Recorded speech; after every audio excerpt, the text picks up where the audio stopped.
नमस्कार, मैं सुरांधा आप सभी दर्शकों का अन्नदाता कार्यक्रम में स्वागत करती हूं। हमारे देश का किसान जन का पोषक है, वो श्रम का देवता है, अन्नदाता है। उसमें ही भारत की आत्मा निवास करती है। ऐसे ही किसानों की प्रगति के लिए हम खेती बाड़ी से जुड़ी हुई बहुत सी नई लाभकारी जानकारियां लेकर हर रोज सुबह आते हैं। तो चलिए कार्यक्रम शुरू करने से पहले देखते हैं क्या है आज के अन्नदाता में। प्रदेश में तोरई की फसल इस समय फलत की अवस्था पर है और इस अवस्था पर फसल में कुछ कार्यों को करना जरूरी होता है ताकि फसल से आपको आगे चलकर भरपूर उत्पादन की प्राप्ति हो सके। इस बारे में जानकारी दे रहे हैं फल अनुसंधान केंद्र ईटखेड़ी, जिला भोपाल के विषय विशेषज्ञ प्रवीण बर्डे।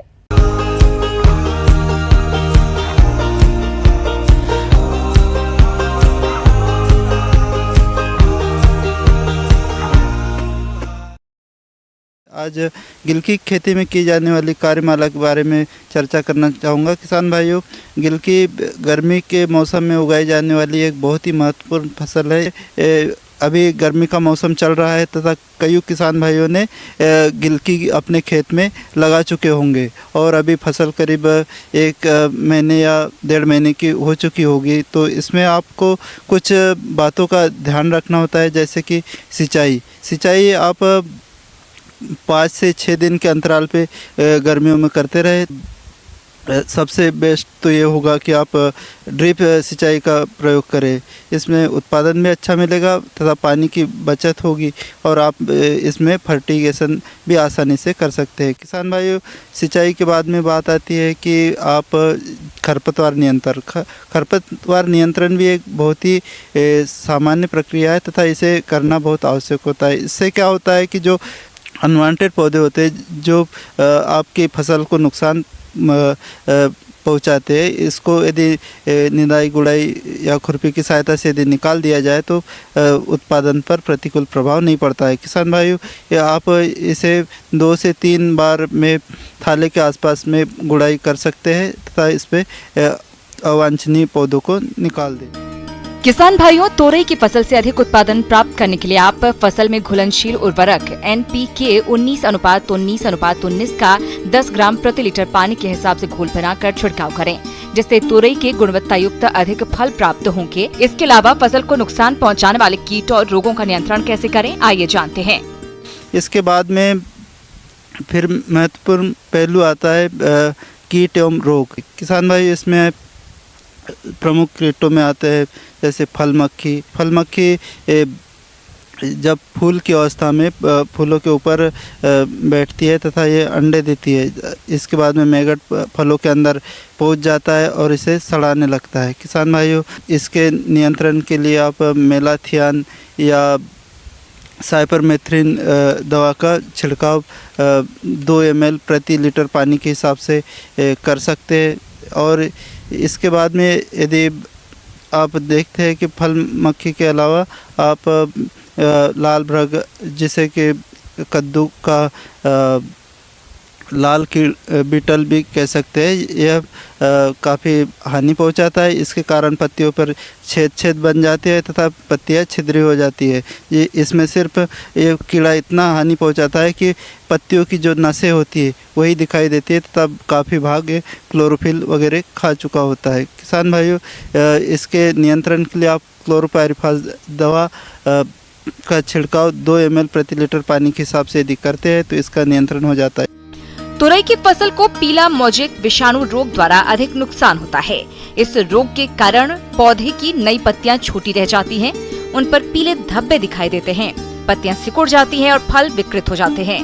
रोग का प्रकोप अधिक होने पर फल बिल्कुल नहीं बनते। इस रोग को सफेद मक्खी कीट द्वारा रोगी पौधे से स्वस्थ पौधों में फैलाया जाता है। इसके नियंत्रण के लिए सबसे पहले रोग ग्रसित पौधों को उखाड़कर नष्ट करें तथा सफेद मक्खी के नियंत्रण के लिए इमिडाक्लोप्रिड दवा की 1 मिलीलीटर मात्रा का 3 लीटर पानी के हिसाब से घोल बनाकर छिड़काव करें। इसके अलावा तोरई की फसल को नुकसान पहुंचाने वाले भभूतिया रोग का नियंत्रण कैसे करें, आइए जानते हैं। इसके बाद में पाउडरी मिल्ड्यू रोग है, जिसे चूर्णी लासिता भी बोलते हैं। इसके कारण पत्तियों पर सफेद रंग के पाउडर जैसा चूर्ण बन जाता है, जिससे कि पत्तियां बाद में पीली पड़ के गिरने लगती है तथा उपज पर प्रतिकूल प्रभाव पड़ता है। किसान भाई, इसके लिए आप जिसे लिक्विड सल्फर बोलते हैं, इसका 2 से 2.5 ml प्रति लीटर के हिसाब से पानी में यदि छिड़काव करते तो इसका प्रभावी नियंत्रण हो जाता है। के बाद में आता है एंथ्रेक्नोज। एंथ्रेक्नोज के कारण फल सड़ने लगते हैं तथा काफ़ी नुकसान पहुंचाता है। इस बीमारी के कारण पहले छोटे छोटे धब्बे बनते हैं पत्तियों पे तथा फलों पे, बाद में ये सड़न पैदा कर देते हैं। किसान भाई इसके लिए कार्बन डाइजिन प्लस मैनकोजेब या मैनकोजेब अकेला ये लेके आप 1.5 से 2 ग्राम प्रति लीटर पानी के हिसाब से इसका छिड़काव करें। किसान भाई इन्हीं सब बातों का ध्यान रखते हुए यदि गिलकी की खेती की जाती है तो आप अपने खेत से अच्छा बम्पर पैदावार के साथ में अच्छा मुनाफा। किसान भाइयों, अभी तक आपने खेती बाड़ी से जुड़ी हुई कुछ उपयोगी जानकारियां देखी। अब लेते हैं एक छोटा सा ब्रेक, जल्द ही लौटेंगे और कार्यक्रम में आगे भी है खेती बाड़ी से जुड़ी हुई महत्वपूर्ण जानकारियां। बने रहिए हमारे साथ। फसल की बुआई करने से पहले खेत की मिट्टी की जांच अवश्य करवा लें और सॉइल हेल्थ कार्ड के अनुसार फसलों में उर्वरकों का प्रयोग करें। तो इसके लिए आप मृदा नमूना किस तरह से लें, इसकी जानकारी दे रहे हैं कृषि विज्ञान केंद्र शहडोल के डॉक्टर शेखर सिंह बघेल। किसान भाइयों, आज हम बात करेंगे मृदा परीक्षण या मृदा की जांच क्यों आवश्यक है। और सबसे पहली बात आती है कि इस वक्त जो मृदा की जांच है उसका सबसे उपयुक्त समय मई और जून ही कहलाता है, क्योंकि ग्रीष्मकाल में जब हमारी फसल कट जाती है और उस दौरान खेत खाली होते हैं तो हमें मिट्टी के जो नमूने हैं उसको एकत्र कर कर उसकी जांच कराकर और उसके बाद जो हमारी बताई हुई सिफारिश होती है उसके अनुसार खरीफ या रबी की जो फसलें होती हैं उसमें हमें उर्वरकों की जो मात्रा है उसका उपयोग करना चाहिए। मृदा स्वास्थ्य प्रबंधन। किसान भाइयों, मृदा उर्वरता की बात की जाए तो ये जरूरी है कि खेती वाली भूमि से जितना पोषक तत्व पिछले फसलों उत्पादन के लिए हास हुआ है उतना ही पूर्ति हो तथा वह भूमि जिसमें कम पोषक तत्व उपलब्ध हैं उसकी भी जानकारी ज्ञात कर उसमें कमी पाए जाने वाले पोषक तत्वों की पूर्ति हो। अतः आइए जानते हैं मृदा परीक्षण के बारे में। सबसे पहली बात आती है कि जब भी हम खेत की कटाई के बाद में खाली खेत होते हैं उसको लगभग 1 से 2 एकड़ का खेत हो या लगभग 4 से 5 एकड़ का खेत हो, इस तरीके से आप खेतों को डिवाइड कर लें और खेत की दशा को हमेशा इस बात का ध्यान रखें कि एक जैसे खेत हों। अगर उबड़ खाबड़ वाले खेत हैं तो उन क्षेत्र का अलग से होना चाहिए और अगर एक जैसे खेत हैं तो लगभग 2 से 3 एकड़ का जो खेत है उसका एक सैंपल आपको एकत्र करना है। उसके लिए आपको चाहिए कि लगभग 8 से 10 जगह से नमूने आपको एकत्र करना है। और नमूने एकत्र करने के पहले आपको चाहिए किसान भाई कि सबसे पहले जो मिट्टी के ऊपर की जो कचरा है या कंकड़ है, पत्थर हैं, उसको साफ़ कर लें। लगभग आधा से 1 इंच का जो हमारा मिट्टी के ऊपर की परत है उसको साफ़ करें और किसी प्रकार के उसमें पौधे के जो अवशेष होते हैं वो भी नहीं होना चाहिए। इस प्रकार से जब आप ऊपर के परत को साफ कर लेते हैं तो उसमें बी आकार का शेप बनाना है और निशान बनाने के बाद जो भी हमारी फसलें हैं उनके लिए लगभग 6 इंच की मिट्टी का सैंपल एकत्र करना होता है, ताकि जो भी फसलें होती हैं हमारी खाद्यान्न फसलें उनकी जो जड़ें हैं वो लगभग 6 इंच तक ही जाती हैं और उससे पोषक तत्व प्राप्त करती हैं। अतः उस ज़मीन में जो हमने 6 इंच का हमने गड्ढा बनाया है उसकी साइड की जो हमारी बाहरी दीवार होती है उसका ऊपर से नीचे तक लगभग 1.5 से 2 इंच की जो मिट्टी है उसकी परत को गिरा लें और उसको एकत्र करें किसी भी प्लास्टिक के तसले में या किसी पॉलीथीन में उसको एकत्र कर लें। इस प्रकार से जब 8 से 10 जगह से आप मिट्टी का सैंपल एकत्र कर लेंगे और एकत्र करने के बाद उसको इकट्ठा कर लें। इकट्ठा कर उसको अच्छी तरीके से मिला लें। मिलाने के बाद उसका 4 भाग करें। 4 भाग करने के बाद उसको आमने सामने के जो 2 भाग हैं उसको फेंक देवें और जो 2 भाग बचे हुए हैं उसको अच्छी तरीके से मिलाएं और फिर उसके 4 भाग करें और जो हमारे बताए हुए अन्य जो 2 भाग हैं उन भाग की मिट्टी को हटाएं और उसके बाद उसको अच्छी तरीके से मिलाएं। जब आप इस प्रकार से 3 से 4 बार अच्छी तरीके से मिट्टी को मिलाएंगे और आमने सामने के भाग के मिट्टी को हटाते जाएंगे तो आखिर में 3 से 4 बार में आपके पास लगभग 200 से 500 ग्राम तक मिट्टी बचेगी। यही मिट्टी आपके पूरे खेत की एक नमूना है और आपको पूरे खेत का यह सैंपल कहलाएगा। इसी मिट्टी को आपको इकट्ठा करना है और एक अच्छी पॉलीथीन में उसको डाल देवें। पॉलीथीन में डालने के बाद उसको रबर बैंड से अच्छी तरीके से बंद कर देवें। आपके पास कपड़े का थैला कोई हो तो उसमें उसको रखें ताकि पॉलीथीन ना फटे। और कपड़े वाले थैला और पॉलीथीन के बीच जो किसान की जानकारी से संबंधित हमारा एक प्रपत्र होता है उसमें सारी जानकारी लिखें। किसान का नाम, खेत का नाम, आपने कौन सी फसल लगाई थी, कौन सी फसल लगाने वाले हैं, पहले कौन कौन से उर्वरक दिए हैं, कौन कौन से कीटनाशक कौन कौन सी खादें, इस प्रकार से आप सारी जानकारी उस प्रपत्र में दें और 2 प्रपत्र बनाएं। एक प्रपत्र को आपको जो हमारा पॉलीथीन है उसकी रबर बैंड के साथ में लगा के और उसमें रख दें और उस थैले को अच्छी तरीके से बांध कर और उसको जो हमारी मिट्टी परीक्षण की प्रयोगशाला है वहाँ पे पहुँचाएँ। मिट्टी की जांच की आवश्यकता, यह जानने के लिए कि आपकी जमीन की आवश्यकता एवं उर्वरता स्तर उस फसल विशेष के लिए उपयुक्त है कि नहीं जिसकी आप खेती करने जा रहे हैं, आपकी जमीन में फसलों के लिए आवश्यक पोषक तत्वों की मात्रा कितनी है एवं कितनी अतिरिक्त मात्रा उर्वरक के माध्यम से होनी है का निर्धारण करने में मदद मिलती है। इसके लिए आपको मृदा स्वास्थ्य कार्ड उन प्रयोगशालाओं में बनाकर दिया जाता है कि आगामी फसलों में आप उन कौन कौन से पोषक तत्वों का या किन किन सूक्ष्म पोषक तत्वों की कमी हो गई है उनको किस तरीके से खेतों में देना है, उसकी पूरी जानकारी आपको मृदा स्वास्थ्य कार्ड में होती है। मिट्टी की जांच के लिए जब भी हम खेतों में नमूने एकत्र करते हैं तो इस बात का ध्यान रखें कि खेत के जो हमारी मेड़ है उससे लगभग 15 से 20 फीट अंदर से हमें सैंपल लेना है। मेड़ के किनारे से सैंपल बिल्कुल ना लें। किसी भी प्रकार के वृक्ष लगे हों, वृक्षों के नीचे से हमें मिट्टी के सैंपल नहीं कलेक्ट करना है।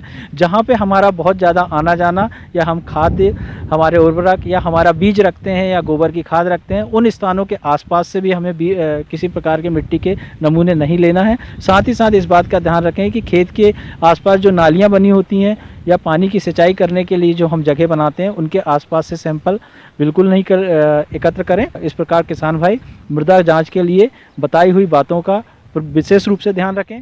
आगे और भी है खेती बाड़ी से जुड़ी हुई बहुत सी रोचक जानकारियां, पर यहां पर रुकेंगे एक और ब्रेक के लिए। जल्द हाजिर होते हैं। किसान भाइयों, बारिश का पानी खेत से बहकर नदी नालों द्वारा समुद्र में चला जाता है। यदि हमारे किसान भाई इस वर्षा जल का सही तरीके से संग्रहण कर लें तो खेती के लिए पर्याप्त सिंचाई जल की व्यवस्था हो जाएगी। साथ ही दिनों दिन गिरते भूजल स्तर को रोकने में भी सहायता मिलेगी। इस बारे में सुझाव दे रहे हैं कृषि विज्ञान केंद्र भोपाल के विषय विशेषज्ञ रतनदीप सोनी।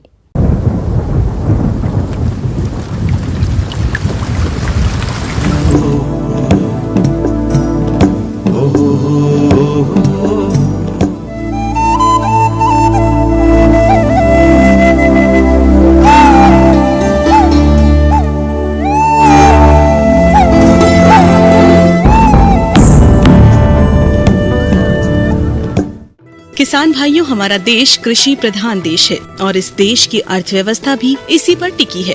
किंतु ये भी एक यथार्थ सत्य है कि कृषि को मॉनसून का जुआ भी कहा जाता है और ऐसा कहना गलत भी नहीं है, क्योंकि आज भले ही देश विकास की ओर अग्रसर है, परंतु आज भी देश की कृषि वर्षा पर आधारित है तथा देश में आज भी सिंचित क्षेत्र काफी कम है।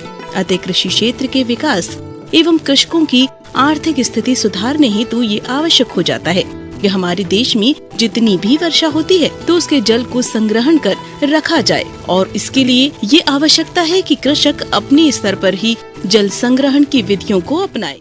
किसान भाइयों, जैसा कि आपको मालूम है, जल के बिना हम जीवित नहीं रह सकते। ठीक इसी तरह से जल के बिना हमारी खेती भी नहीं हो सकती। यह जल हमें केवल वर्षा के रूप में प्राप्त होता है और जैसा कि देखा गया है कि इस जल की सबसे बड़ी आवश्यकता हम किसान भाइयों को, माने दुनिया में यदि हर वर्ग के हिसाब से यदि जल की आवश्यकता को बांटा जाए तो हम किसान भाई पूरे उपलब्ध जल का 80% तक इस्तेमाल अपने कृषि कार्यों में करते हैं। तो यह स्वाभाविक बात है कि जब वर्षा ही हमारे जल का स्रोत है तो इस वर्षा का जल को बहने से हमें यदि रोक ले तो वो हमारे संरक्षण की श्रेणी में आ जाएगा। अब ये वर्षा जल को रोकने का क्या है, कैसे रोक सकते हैं? तो रोकने के लिए ये है कि इसकी जो रन ऑफ है, बहने की गति है, वह कम हो जाए। हमें ये ध्यान रखना है कि बहुत ढालू खेत है, माने पहाड़ी इलाका है, पानी बह के निकलने की स्थिति बनती है तो उसके लिए हम ट्रेंच भी खो सकते हैं, माने खाई भी कि जैसे 4 फुट 5 फुट गहरी खंती जैसे टाइप बना तो उसमें होगा और उसमें पानी भरेगा और नीचे अवशोषित होगा, उसके बाद आगे बढ़ेगा। इसके अतिरिक्त किसान भाइयों, शासन की योजनाएं हैं किसानों के लिए कि ताकि उनकी फसलों के पानी से कम पानी की कमी से कम प्रभावित हो। ऐसी स्थिति में बलराम तालाब बनाने की भी योजनाएं हैं। इसके अंतर्गत किसान भाई अपने खेतों का वह हिस्सा है जहाँ वर्षा जल बह के इकट्ठा हो जाता है, भरा जाता है, ऐसी जगहों में भी हम बलराम तालाब बना सकते हैं। और इसके लिए बलराम तालाब 3 मीटर गहरा यदि खुद जाए और इसकी लंबाई चौड़ाई खेत के हिसाब से सुनिश्चित कर लेते हैं, और तो इसमें भी सरकार की तरफ से व्यवस्थाएं हैं, प्रोत्साहन है, तो इसको करें। और जो जगह इस वर्षा जल के संरक्षण में हो रही तो उसमें पानी इकट्ठा होगा, और इसका ये मान के चलें कि 1 metre by 1 metre by 1 metre का, यदि माने 1 घन मीटर का यदि आप गड्ढा बनाते हैं और उसमें पानी भर लेते हैं तो भरे हुए गड्ढे में लगभग 1000 लीटर पानी एकत्र होता है। तो तालाब में यदि ऐसी स्थिति आ रही कि पानी रुक नहीं रहा है, रिस नहीं रहा, तो उसके लिए जो पॉलीथीन की सीट बिछा देते हैं और उसमें पानी भर लेते हैं, तो उससे जो जल बहाव के कारण जो रिसाव के कारण होता है, पानी का ह्रास होता है, वो भी नहीं होता है। पूरा का पूरा पानी इस्तेमाल किया जा सकता है। ये तो रही तालाब की बात। इसके साथ साथ जो आपके पास नैसर्गिक कुएँ हैं या आप अपना स्वयं का कुआं बनाना चाहते हैं तो कुएँ के भी आप बना सकते हैं। तो ऐसा करके हम कुओं का भी संरक्षण कर सकते हैं। नदी नालों में स्पॉट डैम का निर्माण। नदी एवं नालों पर यदि स्पॉट डैम का निर्माण एक निश्चित दूरी के अंतराल पर कर दिया जाए तो इससे भूमि नदियों की जल धारण क्षमता को बढ़ाया जा सकता है। तालाबों का निर्माण। पहाड़ी और ऊंची नीची भूमि पर खाली पड़े स्थानों में तालाबों का निर्माण कर भूमि के जल स्तर को बढ़ाया जा सकता है। पुराने तालाबों का जीर्णोद्धार, पुराने पड़े तालाबों की साफ सफाई करके उन्हें नए तरीके से सजाने और संवारने का समय अब आ गया है, जिससे वर्षा के पानी को इकट्ठा कर उसका कृषि में उपयोग किया जा सके। तो किसान भाइयों, उपयोगी जल, वर्षा जल का हम संचय करें, सदुपयोग करें और क्षमता, सिंचाई क्षमता बढ़ाने के लिए उन्नत सिंचाई के साधनों का उपयोग करें। ऐसा करके हम अपने खेतों में बोई जाने वाली फसलों से अधिक लाभ ले सकते हैं।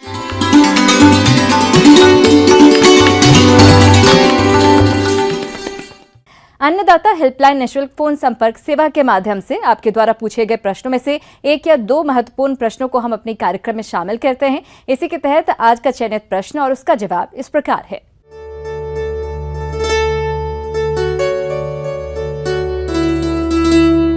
आज के अन्नदाता हेल्पलाइन में जिस प्रश्न को कार्यक्रम में शामिल किया गया है उसे पूछा है ग्राम पीपरगांव, जिला राजगढ़ के किसान प्रसाद कौल ने। आप गर्मी के मौसम में भैंसों की देखरेख पर जानकारी चाहते हैं तो प्रसाद कौल जी आपकी जानकारी के लिए प्रस्तुत है कार्यक्रम का यह अंश।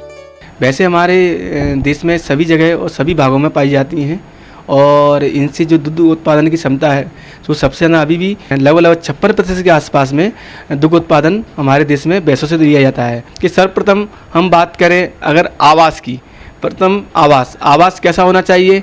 हमारा आवास सबसे पहले बात करेंगे आपकी फर्श हमेशा नॉन स्लिपरी मतलब फिसलन वाला नहीं होना चाहिए, दूसरा ढलान होना चाहिए और तीसरा आसानी से जिसको हम साफ कर सके, इस टाइप का हमारा होना चाहिए। दूसरी दीवार है सामान्यतः हमारी 5 फीट के ऊपर में ही उसमें क्या रोशनदान या खिड़कियां होना चाहिए, जिससे कि क्या है कि जो हवा का एक्सचेंज हो सके। छत हमारी होनी चाहिए जिसकी ऊष्मा की कुचालक होना चाहिए। पशु को जो हमारा वो है स्थान जहाँ उसको हम रख रहे हैं वो कम से कम 40 से 50 स्क्वायर फीट कम से कम एक पशु को आंतरिक आपको देना ही पड़ेगा। नहीं तो क्या होगा, अगर हम ज़्यादा पशु रखेंगे तो वो कहीं ना कहीं उनको ओवर क्राउडिंग सहन करनी पड़ेगी। तो हम आवास या बाड़े में रख रहे हैं तो क्या कर सकते हैं कि जो दीवार है उनकी खिड़कियों पे गनी बैग्स होती हैं उनको वो कर सकते हैं। और साथ में हम ये कर सकते हैं कि अगर मान लो अगर आप लाइट या इसकी समुचित व्यवस्था है तो पंखों का भी प्रबंधन कर सकते हैं। यह अति आवश्यक है क्योंकि पंखा अगर नहीं है तो भी चल जाएगा, बस ये है कि थोड़ी सी हवा आती जाती रहे। जिसमें कि कुछ लोग चाहे तो जो उसकी होती है बोरी के जो बैग्स होते हैं उनमें हम क्या कर सकते हैं, पानी का छिड़काव कर सकते हैं पानी का। इससे भी क्या होता है, अंदरूनी जो वातावरण है तापमान वह नीचे आ जाएगा। कुछ किसान भाइयों ध्यान नहीं दे पाते हैं, बीच में गड्ढा हो जाता है, उसमें मूत्र और उसका वो इकट्ठा होने लगता है, उसी में फिर संक्रमित कीटाणु पनपने लगते हैं। और उसमें सफाई का अति ध्यान रखना है। सफाई जैसे कि भाई रोज सुबह सुबह उसमें झाड़ू लगा दिया जाए, चूने का थोड़ा सा हम छिड़काव कर सकते हैं, उससे भी बहुत सारे कीटाणु मर जाते हैं। दिन के समय में हमें पशुओं को घने छाया वाले पेड़ जैसे नीम के पेड़ और भी होते हैं उसके नीचे ही रखना है। समय समय पर इनको नहलाएं, पानी की आवश्यकता है कि उनको पानी में उनको नहलाएं और बार बार पानी डालें। इसको बेलोविंग कहा जाता है। किसान भाइयों, दुधारू पशुओं से अधिक दूध का उत्पादन मिले, इसके लिए दुधारू पशुओं को समय समय पर उचित मात्रा में संतुलित आहार खिलाना होगा। तो आप पशुओं को संतुलित आहार कब एवं कितनी मात्रा में खिलाएं, इस बारे में विस्तार से जानते हैं।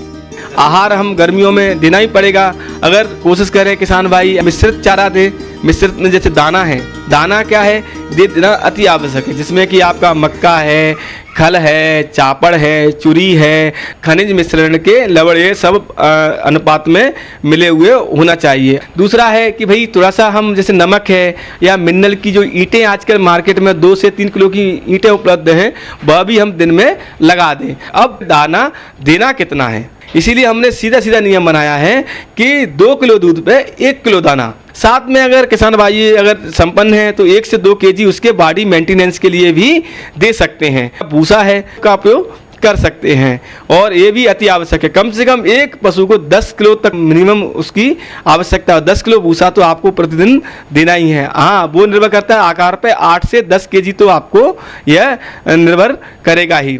एक और अति आवश्यक है पानी। पानी इनके लिए, क्योंकि ये इनके शरीर में हमको जितना हो सके उतना अधिक इनको पानी पिलाएं। 3 से 4, 5 या 6 टाइम तक भी हम उनको पानी पिला सकते हैं। वो निर्भर करता है कि उस समय तापमान कितना जा रहा है। किसान भाइयों, बदलते मौसम में आपके पशुओं में विभिन्न बीमारियों का प्रकोप होता है, जिस कारण आपके पशु रोगग्रस्त हो जाते हैं। तो इस समय पर आप अपने पशुओं को रोगग्रस्त होने से कैसे बचाएं, आइए जानते हैं। कि गर्मियों में कुछ विभिन्न प्रकार की टीके लगाना अति आवश्यक है, क्योंकि जो पहली बारिश होती है उससे खासकर गलघोटू और आपका है BQ, ये 2 बीमारियां बारिश के आने के प्रथम सप्ताह में ही ये घेर लेती हैं। इसीलिए इनका गर्मियों में हम लोग समय रहते अगर टीकाकरण कर दें गलघोटू का और BQ का, तो इन बीमारियों से हम बचा ही सकते हैं। और बाह्य परजीवी और अंत परजीवी की भी समस्या है। बाह्य परजीवी सबसे ज़्यादा परेशान करते हैं, तो बाह्य परजीवी के लिए सॉल्यूशन उपलब्ध हैं उनको लगाएं। और अंत परजीवी के लिए जैसे उपलब्ध हैं फेल्बेंडाजोल और भी लीवामेसासोल, ये सब उपलब्ध हैं। डीवर्मिंग वो आप उनसे कर सकते हैं। अब आइए देखते हैं कल दिखाए जाने वाले कार्यक्रम की मुख्य झलकियां। गर्मी में बत्तख पालकों को जरूरी सलाह।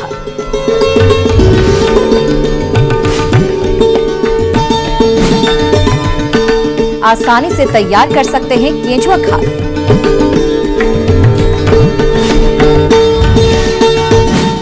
किसान भाइयों, अन्नदाता आपकी सेवा के लिए संकल्परत है। कृषि संबंधित समस्या एवं सुझावों के लिए आप हमें इस पते पर संपर्क कर सकते हैं। प्रोड्यूसर अन्नदाता, news 18 Madhya Pradesh Chhattisgarh, Ramoji film city Hyderabad 501512। साथ ही आप हमें ईमेल भी कर सकते हैं। हमारा ईमेल है p18annadatamp@nw18.com। इसके अतिरिक्त आप हमें निःशुल्क हेल्पलाइन नंबर 180041921555 पर सोमवार से शनिवार सुबह 10 बजे से शाम 4 बजे के बीच संपर्क कर सकते हैं। किसान भाइयों, अब समय हो रहा है आपसे विदा लेने का, तो हमारी पूरी अन्नदाता टीम को दीजिए इजाजत। कल फिर आपसे मुलाकात होगी कृषि संबंधित कुछ और महत्वपूर्ण जानकारियों के साथ। नमस्कार।